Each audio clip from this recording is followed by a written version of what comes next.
복을 받으려고 하면은 건금 전략이 기본이고 또 남에게 베풀어줘야 됩니다. 여러분들이 짐을 정리할 때가 가끔 있잖아요. 옷장을 정리하고 소지품을 정리하다 보면은 한 1년에서 3년 정도 사용하지 않은 것은 내 것이라 볼 수가 없습니다. 그 내하고 그렇게 특별하게 또 인연이 있는 것도 아니라 생각하면은 과감하게 그 남에게 베풀고 나누어 주십시오. 그것이 또 복 받는 거예요. 다 떨어진 거 갈라주면은 받은 사람도 조금밖에 존경 안 할 거 아니에요. 그리고 죽은 뒤에 나누어 가져가겠지 하면은 죽은 사람 물건이라 해서 잘 가져가지 않고 가져가면서도 찜찜하게 생각하는 것이 중생의 또 마음입니다. 살아있을 때 그것도 아주 짱짱하게 쓸만한 물건을 나누어주고 베풀어줄 때 마음속으로 고마워하는 거예요. 우리가 남에게 베풀고 도와주면은 다음 생에 그 사람이 나를 도와서 어떻게 그렇게 보상을 하겠지, 그런 것이 인과의 법칙이겠지 이래 믿지만은 그거 이전에 내가 남에게 베풀고 벌써 복을 지으면은 내 영혼이 빛납니다. 영혼이 빛나면은 그 사람 업장이 다 녹아져 버리는 거예요. 그 사람 마음속에 구김살이 다 펴져 버리는 거예요. 그 사람 영혼이 빛나고 마음의 어둠이 그쳐버리면은 그 사람이 하는 일들은 정말 무장무의 원만 성취가 이루어지는 것입니다. 복 있는 사람이 그냥 복을 받는 게 아닙니다. 자, 그만큼 내신 성적표를 가지고 있는 것입니다. 여러분들도 이런 백고자 법회를 통해서 좋은 스님들한테 법문을 많이 들었으면 그것을 여러분 삶에 실천해야 됩니다. 우리 인간들의 본질적인 삶은 단순하고 간소하게 사는 데 있습니다. 복잡한 것은 사실 피곤하게 하고 그렇게 거의 꼭 필요한 게 아니에요. 과감하게 베풀어 줄 때 큰 복이 메아리처럼 돌아옵니다. 부모님들이 유산을 엄청나게 많이 이제 남겨준다 하더라도 그게 현명한 게 아니에요. 왜냐하면은 자손들은 자손들이 자기가 가져갈 만큼 복을 또 가지고 태어나는 거예요. 그 자기가 가지고 있는 복 위에 다른 걸 물려받으면은 그것이 그냥 비유컨대 개꼬리에 진주 목걸이를 주렁주렁 다른 것 같다 그랬어요. 유산 물려받아가지고 그 탕진해가지고 그냥 나중에 빈털 들이는 사람 얼마나 많습니까? 그리고 유산을 재물로 많이 남겨줘도 그것이 바람직한 일이 아니라 그러고 또 이제 자손들이 많이 읽어보면 참 마음의 양식이 되겠지 하고 책이 너무도 참 좋아 보여가지고 아주 서재 좋은 책을 쭉쭉 사 모아놓습니다. 그럼 보기도 좋고. 그런데 자손들이 그 책을 다 보지 않습니다. 자기가 사보고 싶은 책은 그때그때 봐서 읽어야지 사놓으면 그건 한 장식품에 불과한 거예요. 정말 자손들에게 좋은 유산을 물려주는 것은 무엇이냐 하면은 남 모르게 산 엄덕이야말로 가장 좋은 유산이 된다 했습니다. 이것은 부처님께서 들려주신 정말 소중한 법문입니다. 복을 짓더라도 남 모르게 베풀고 남 모르게 공덕을 지을 때 진정한 그 복덕이 되는데 또 이제 이게 복을 짓고는 그걸 자랑 삼아 떠벌리면은 그게 또 안 돼요. 그게 뭘 얻어간 사람이 자꾸 그 사람이 떠들어대면은 고맙다는 생각이 자꾸 줄어든다 그랬습니다. 자기 스스로를 자랑하면은 남들은 칭찬받을 때 벌써 그 복을 까먹는다 그랬어요. 그러니까 정말 주어도 주었다는 생각도 없이 주어라. 그 부처님 금강경에 나오잖아요. 무주상보시. 그게 정말 복덕이 되는 겁니다. 여러분들도 그렇게 나누어줄 줄 알아야 됩니다. 우리가 이 부부간에 살아가면서도 이 나누어주고 복을 짓는 이런 마음으로 살아가야 됩니다. 얼마 전에 미국에서 20대부터 40대까지 좋은 부부란 것은 어떤 경우를 말합니까? 하고 설문조사를 했대요. 그러니까 제일 1위를 차지한 것이 무엇이냐 하면은 상대방을 배려해 주는 것이라 그랬어요. 2위가 뭐냐 하면은 부부끼리 서로 대화를 나눌 수 있는 것이 참 좋은 부부라 그러고, 세 번째가 뭐냐 하면은 미국 사람들이 잘하는 스킨십이라 그래요. 땀에 막 뽀뽀도 하고 비비대고 하는 그것이 좋은 부부로 이렇게 이제 세 번째 그게 등록이 됐답니다. 좋은 부부가 이 배려해 준다는 것은 베풀고 나누어진다. 상대방의 뜻을 헤아려서 내가 베풀어 주는 것이 바로 배려가 되는 것입니다. 우리는 얼마나 이기적으로 살기 때문에 내가 이렇게 해주는데 당신은 왜 이렇게 하냐고 늘 격려하잖아요. 그 베풀어 준 걸 잊어버려야 되는데 나는 베풀어 준 것을 아주 대리석처럼 크게 생각하고 받은 것은 모래의 성처럼 아주 쉽게 잊어버리는 거예요. 그러니까 항상 이게 서로 요구 조건이 많은 겁니다. 이 백고자법 배우신 분들은 말할 것도 없고 주위의 사람들한테 가서도 얘기하십시오. 배려해주고 내가 잘해준 것은 쉽게 잊어버리고 받은 것은 정말 대리석에 새겨놓듯이 잘 담아서 고맙게 생각하라고. 그것이 정말 복을 받는 방법입니다. 우리는 각자 인연의 복에 충실해야 그 복을 받습니다.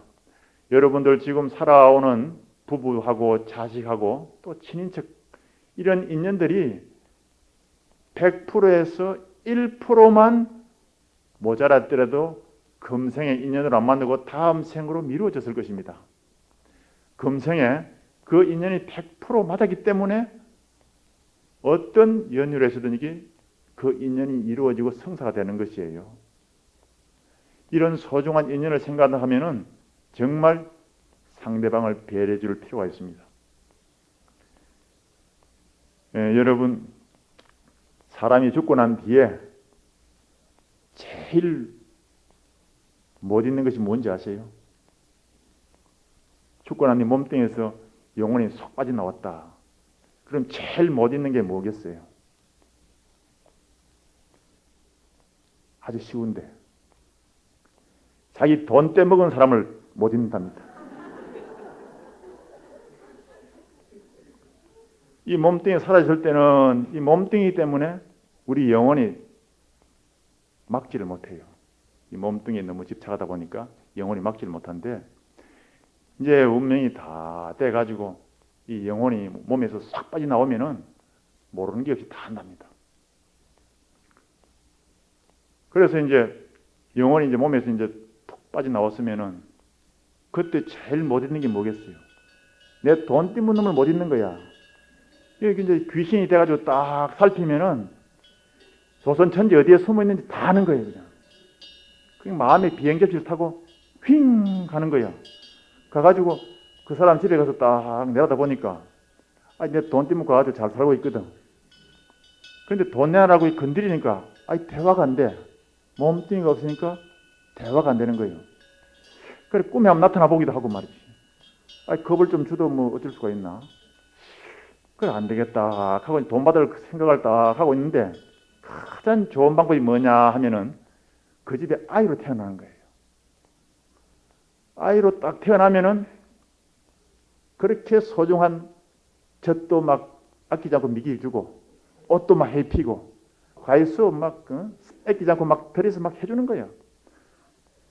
그래서 잘 받고 서고 이제 학교도 다 졸업하고 받아 먹고 얻어먹을 만큼 다 섰단 말이에요. 그러니 결혼을 또 했어요. 해가 살다 보니까 내 빚 받은 거 대충 다 받았다 싶으면은 정이 떨어지는 거예요. 그걸 모르고 아이고 내 아들을 공부시켜 놓으니까 저는 본바도 없이 말이지 지금 마누라한테 풍 빠져가지고는 그냥 집에 오지도 않고 처갓집에만 간다고 난리요. 근데 그게 아니요. 알고 보면은 다 내가 지어놓은 복이 고르니까 그런 거예요. 그걸 가만히 생각해 봅니다. 저 제주도 가서 부모님을 내비리고 막 오는 사람도 있다 그래요. 그 세상을 원망할 게 아니에요. 그 다 인과의 법칙이에요. 우리가 이 보이지 않는 보상의 법칙을 몰라서 그렇지 이 세계는 조금도 공짜가 없다 그래요.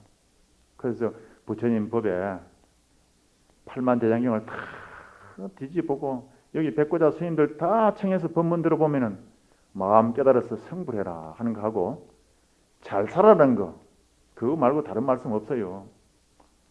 나는 처음에 절에 떡 와가지고 행자 돼가지고 이제 개밥골 만드는데 세상 사람들이 와가지고 말이지 스님 저 대웅전에 저 주련의 글씨가 뭔 글씨요? 하고 묻는단 말이에요. 내가 뭐 다 배워야 알지 못 배워서 알 수가 있나? 그래서 내가 할아버지 이 세상에 대저 모든 걸 보면 말이지 하얀 건 종이고 검은 것은 글씨인데 그 글씨 내용이란 게 모든 게 다 잘 살아보자는 거 말고 다른 뾰족한 게 없다고. 그 이상 더 알라 하지 마십시오. 그냥 잘 살아가는 그 자체가 모든 진리를 그냥 행하고 있는 거 똑같은 겁니다 하는. 아이고 스님 참 오늘 좋은 말씀 들었다고.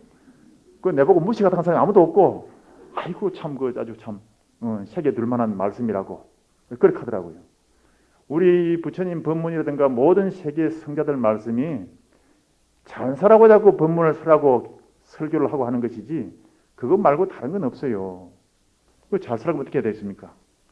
너만께 많이 베풀고 배려해주고 그래야 돼요. 그런데 세상 사람들이 그래 해도 잘 안 돼요. 왜냐? 이 중생심이 있기 때문에 집착을 가지고 자꾸 내 것, 이것을 나누기 때문에 그래요. 그런데 사실 내 것이 없는 거예요. 100년 뒤를 가만히 생각해 보세요. 내 것이라고 존재할 건 아무도 없어요. 그러니까 누구를 미워하지도 마세요. 상대방도 100년 뒤에는 없어요. 그러니까 꿈을 깨라는 것이 부처님 법문입니다. 우리가 이제 살아가면서 웃으면 복이 온다 그러는데도 웃을 일이 잘 없어요.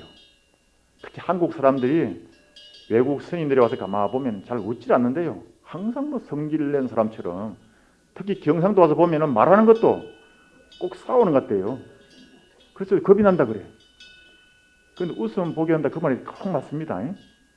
우리 입은 이 눈, 코, 귀, 이 모든 볼에 있는 복을 담을 수 있는 접시와 같다 그랬습니다. 그런데 이 복은 제대로 담을 수 있는 그릇이 밑에 딱 놓여 있어야 복이 담기는 건데 그릇을 엎어놓으면 어떻게 되겠어요? 막 과일이 다 흘러내려 뿌는 거예요. 그런데 살못이 웃으면은 입술 꼬리가 싹 위로 올라가요. 그래서 비행기 타면은 그 승무원들이 아주 친절하게 웃지 않습니까? 인사할 때 보면 아주 복스러워 보여요. 참 상냥하고. 그래서 내가 물어봤다고. 미소를 보면 참 아름답고 그런데 교육을 받는다길 교육을 받는데요.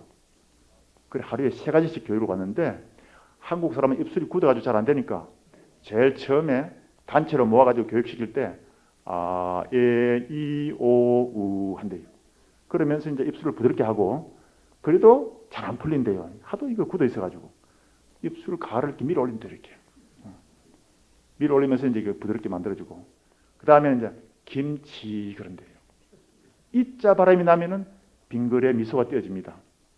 그런데 우리 불자들은 대자빅 하면 입술이 위로 올라요.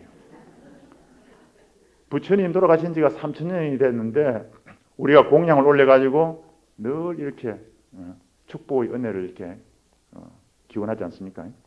부처님 입술을 보면은 입술 꼬리가 위로 싹 올라가 있어요. 아주 좋은 쟁반처럼. 그러니까 그래서 복을 담듯이 부처님의 복덕이 무궁무진하시니까 지금까지 그렇게 복을 받고 계시는 거예요. 그런데 이제 우리가 사회를 가만 보면 조폭들을 보면은 입술이 다 엎어져 있다고 이렇게. 야, 뭐야? 할 때 보면은 입술이 다 이렇게 옆으로 축 처진다고 이렇게. 아주 박복해지는 거거든요. 그 조폭들 치고 끝에 가서 말로가 좋은 사람이 거의 없어요. 여러분들도 싹 웃어야 돼. 오늘 집에 가면은 처사님이 좀 늦게 들어오시더라도 아이고 이제 시작하면 싹 웃으세요. 그걸 보고도 이게 잘 안 되면 싹 밀어 올리면서 웃으세요. 아니 나도 그걸 보니까 너무 목에 힘을 줘서 그런지 잘 안 되더라고. 그걸 보고 몰래 살짝 밀어 올렸어요 이렇게. 지금 웃으면은 웃지 않고 가만히 있어도 입술 위로 꼬리가 싹 위로 올라가 있어요.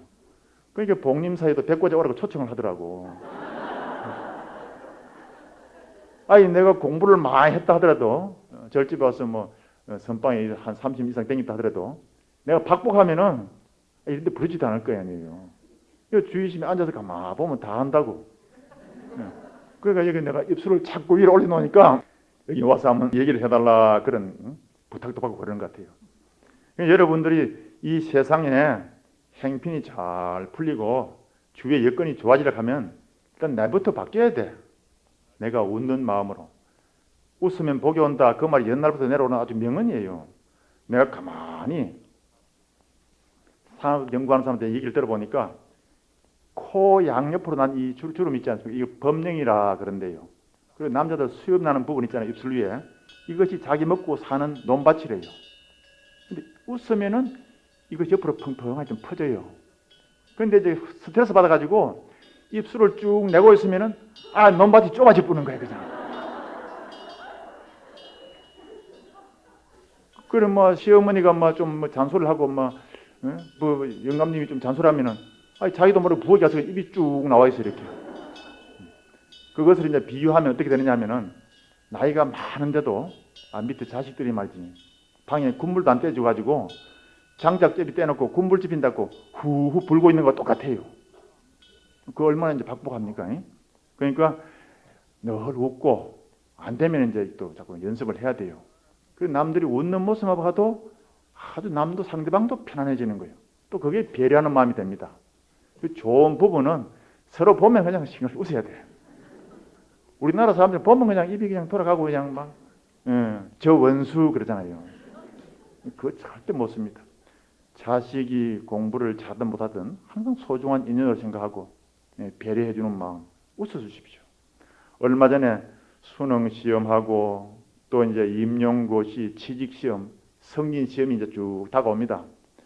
그 최선을 다하고 결과는 연배에 맞게 두라 하고는 항상 웃어줘야 돼. 결과는 인연법에 따라서 다 되는 것이니까 편안한 마음으로 최선을 다하되 그렇게 시험을 치러가지고 웃어줘야 돼요. 공부한다고 잔소리하면요, 애도 스트레스 받아 입이 쭉 나오고 하면은 이 진로가 안 풀려. 그 원인이 그렇게 있다 생각하면은 여러분도 열심히 이제 거울 보고 좀 묻는 연습도 하고 입술도 자꾸 당겨주고 오늘 내가 여기 와서 법문하는 거 이건 참 잊어버리지 않을 거예요. 아시겠죠? 예, 그렇게 잘 하셔야 돼요. 여러분들이 어떤 사람 보면은 관음보살 하면 기도를 하면 좋습니까? 지장보살 하면 좋냐고. 또 서가모니 불도 좋고 뭐 좋은데 능엄주도 또 하는 사람 복받는다 하는데 어떤 게 나았냐고. 다란이가 좋으냐 이렇게 묻는 사람이 있어요. 지난 여름 결제 때에 저 고향에 어머님이 돌아가셨습니다. 마침 이제 선방에서 공부하는 결제 기간이기 때문에 저희 이제 고향이 밀양인데 밀양의 큰형님께서 아침 공양을 마치고 난 뒤에 전화가 왔더라고요. 어머님이 아침에 돌아가셨는데 스님 결제 중에 오기 힘들 테니까 마음속으로 축원이나 해주십시오 하더라고요. 그래서 이제 그렇게 하겠다고. 가만히 이제 오전에 가서 앉아 있으니까 결제 중에는 산밖에 나가지도 않고 절집에서도 이제 아주 그런 걸 아주 엄격하게 지키는 데가 지금 선방입니다. 내가 또 선방에 또 이제 선원장으로 있는데 내가 모범을 보여야 되는데 갔다 오는 게 좀 마음에 찜찜하고 그래서 가만히 정진하니까 제가 절에 올 때에 원래 우리 종법에 보면은 부모님의 출가 동의서를 받아와야 됩니다. 그래서 저는 이제 곧대로 좀 고지시켜가지고 부모님 동의서를 받아왔습니다. 부모님 동의서를 이제 어떻게 인연이 돼가지고 이제 받아왔는데 아버님, 어머님 도장을 딱 받아서 절에 왔는데 근데 절에 와 보니까 그 받아온 스님은 저밖에 없더라고요. 여기 아마 주지 스님도 안 받아오고 그냥 왔었을 거야. 그런데 나는 이제 또 받아가지고 오니까 우리 스님이 그냥 틀림없이 왔다 싶어가지고 이제 아주 잘 받아주시더라고요. 그런데 이제 가만히 생각해 보니까 그 부모님이 그렇게 참 고맙고 참 은혜롭다 싶었는데 몇 년 전에 아버님이 돌아가셨을 때는 마침 해제 때라서 가서 참 이렇게 연부를 잘 해드리고 했는데, 어머님은 결제 중에 돌아가셨으니까 좀 그래요. 그래서 그래도 출가 동의서에 도장을 찍어주신 분, 어머님이 한 분 계시다가 돌아가셨으니까 가서 문상은 하고 오는 것이 그래도 이 자식된 도리로서 그 마음에 참 그 도리를 다한다 싶어가지고 대종 스님들한테 잠깐 양해를 구하고 택시를 대절해가지고 당일치기 가서 문상을 하고 왔습니다.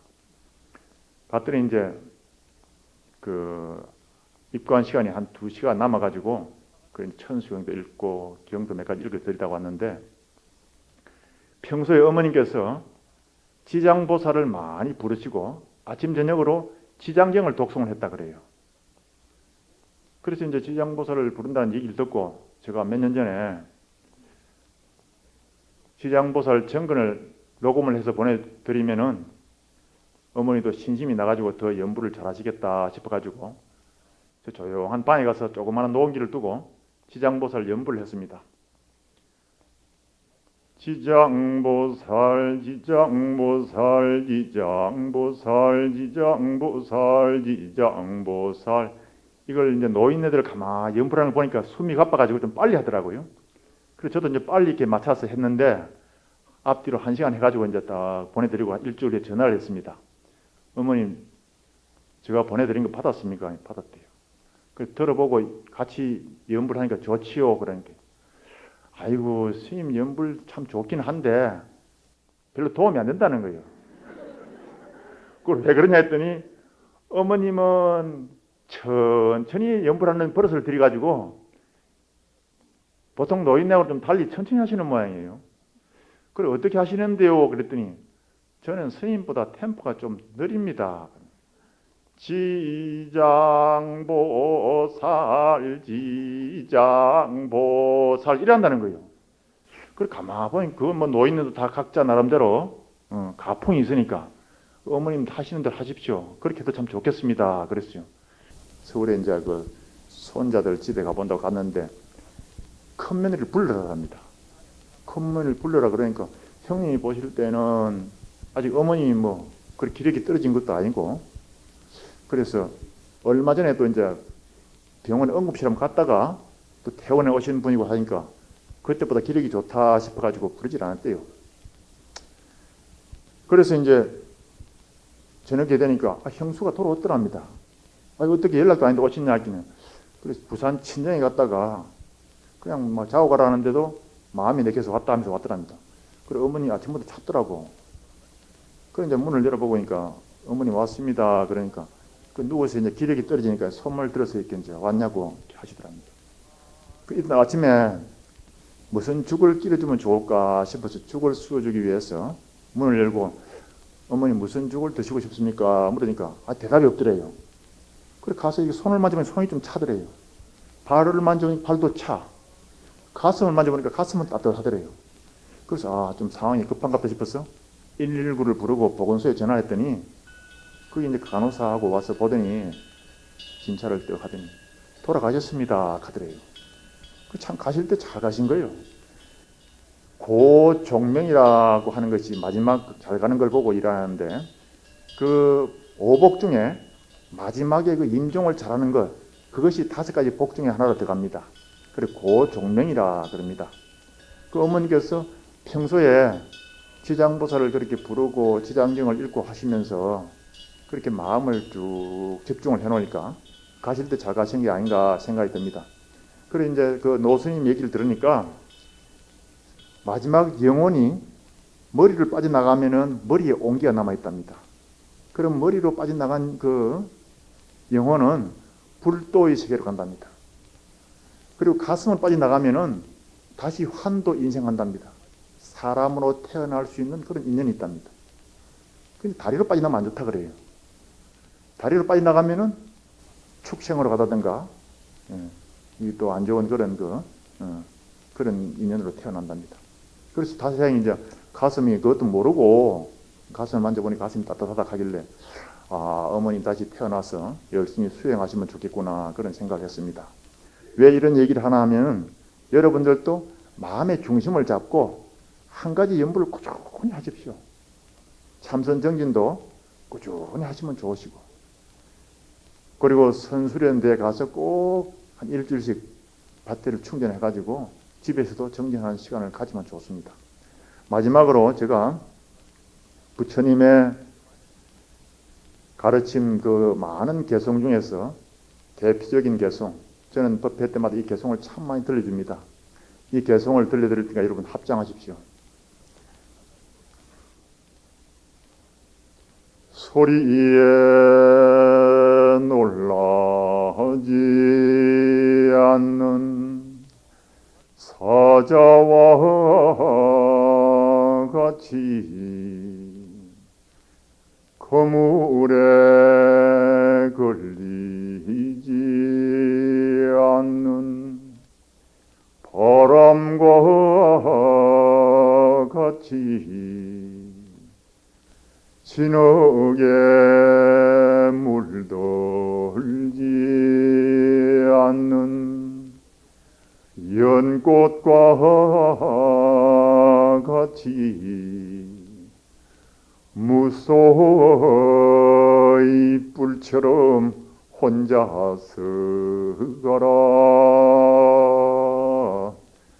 소리에 놀라지 않는 사자와 같이 거물에 걸리지 않는 바람과 같이 진흙에 물들지 않는 연꽃과 같이 무소의 뿔처럼 혼자서 가라. 합장 내리십시오. 이 세상에는 칭찬하는 소리하고 비난하는 소리, 그리고 침묵이 있습니다. 부처님께서 말씀하시기를 이 세상에 영원한 칭찬도 없고 영원한 비난도 없다고 했었습니다. 또 부처님께서 그 당시에 가장 칭찬도 많이 받으셨고 또 비난도 많이 받았습니다. 왜냐하면 이 불교라는 것은 그 당시 인도 세계에 하나의 혁신적인 대혁명이었습니다. 그 아주 고질적인 그 계급 제도가 지금까지도 남아 있습니다. 그걸 다 부정하고 인간은 평등하다. 누구나 다 그 하는 행위에 의해서 귀천이 정해지는 것이고 또 마음을 깨달으면은 다 해탈세계의 주인공이 되고 성불하는 것이다. 이렇게 가르쳐 주셨습니다. 그 당시 계급 사회에서는 이게 아주 비난의 대상이 되었습니다. 부처님께서도 영원한 칭찬도 없고 영원한 비난도 없다. 그게 너무 지체하지 마라 그랬습니다. 오직 자기 중심을 잡고 불자들은 수행 정진하는 것으로서 마음의 중심을 단단히 다져가면은 그게 초연해진다 그랬습니다. 그리고 거물에 걸리지 않는 바람과 같이 우리가 이 세상에 마음고생하는 데는 딱 두 가지가 있습니다. 거물이 시줄 날줄로 엮여 있듯이 우리 인간에게도 마음고생하는 데는 두 가지가 있습니다. 하나는 사람이고 하나는 물질입니다. 이 사람의 얽매이고 물질에 걸리지 않으면은 마음고생할 일이 정말 하나도 없답니다. 그런데 이것도 자기 다 인연이에요. 조금 전에 얘기했듯이 다 자기 인연보기로 만나게 되고 인연복으로 얻게 되는 것입니다. 자기하고 인연이 아닌 재물은 아이고 내하고 그 인연이 아니다 하고 비워버리면 그렇게 편안할 수가 없어요. 우리는 뭘 집착을 해서 갖고 싶어 하다가 그걸 이루지 못하면 마음고생하고 애통해하지 않습니까? 그런데 부처님 가르침을 조금 공부하고 정진한 사람은 그것이 내하고 인연이 아니다 싶으면 마음을 비울 수 있습니다. 마음을 비운다, 맑힌다, 깨닫는다, 이 다 같은 뜻이 되는 것입니다. 그러니까 부처님께서는 거물에 걸리지 않는 바람과 같이 초연하고 여여부동하게 자기 중심을 잡고 살아야 했습니다. 진흙에 물들지 않는 연꽃과 같이 불교는 연꽃을 참 많이 그리고 또 나타냅니다. 연꽃이 우리 불교의 꽃이고 불교의 또 상징입니다. 부처님 가르침도 이 비록 사바세계 이 오탁약에 살지만은 자기 마음의 주인공을 진흙 속에 피어나는 연꽃처럼 꽃 피우고 깨달으라는 거거든요. 그러니까 우리가 연꽃을 보고 느끼면서 항상 우리 마음속의 주인공을 꽃 피우고 자기 마음속에 있는 부처님을 친견하겠다는 마음을 가지고 마음의 등불을 밝혀야 될 것입니다. 무소의 뿔처럼 혼자서 가라. 무소는 콧불소를 말합니다. 이 콧불소가 얼마나 힘이 차고 당당한지 코끼리와 사자도 피해갑니다. 그래서 부처님께서는 콧불소의 단단한 그 뿔처럼 혼자서 가라 했습니다. 어떤 할머니가 이제 혼자서 가라 하니까 아이고 됐다. 영감도 내삐리고 말썽 부리는 자식도 내삐리고 내 혼자 절에 가서 이제 스님들처럼 돈 닦아야겠다 이렇게 생각하는 분도 계시는데 혼자서 가라 이게 그게 아니에요. 오직 일념으로 가라는 것입니다. 무소의 뿔처럼 혼자서 가라. 이기적으로 자기 혼자 수행의 길로 가라는 것이 아니고 여럿이 살고 어울려 살더라도 자기 마음 공부는 오직 일념으로 집중적으로 할 수 있을 때에 오직 일념으로 하라는 겁니다. 그것이 또 큰 공덕을 이루거든요. 그러니까 그걸 아셔야 돼요. 마음 공부하는 것이 어떤가는 복을 진다 했거든요. 달마대사께서 관심일법은 총섭재행이라 했습니다. 마음을 권하고 수행하는 것이 모든 보살행을 다 행하고 있는 것 같다 했거든요. 여러분께서도 마음이 수양되고 마음이 바뀌면은 모든 복을 받게 돼 있고 또 그 복이 인해서 공덕을 이루는 것입니다. 오늘 오신 불자님들은 여기 모든 스님들 와서 법문해준 그 내용과 제가 들려준 얘기들을 마음에 조금이라도 양식을 삼으셔가지고 정말 그렇게 행하시고 또 마음을 바꿔야 됩니다. 마음을 바꿀 때 주위의 모든 것이 다 달라지고 여러분에게 장애롭던 것들이 다 만사 형통으로 연결되어집니다. 오늘 이 도량에 와서 이런 법회를 열은 복림사는 더욱더 훌륭한 사찰로 더 번영되어질 것을 기원하고 법회에 참석하신 여러 불자님들은 이런 것이 마음의 양식이 되고 등불이 돼가지고 간해가 안과 태평하고 뜻하는 바가 모두 다 성취되기를 기원하면서 법회를 마치겠습니다.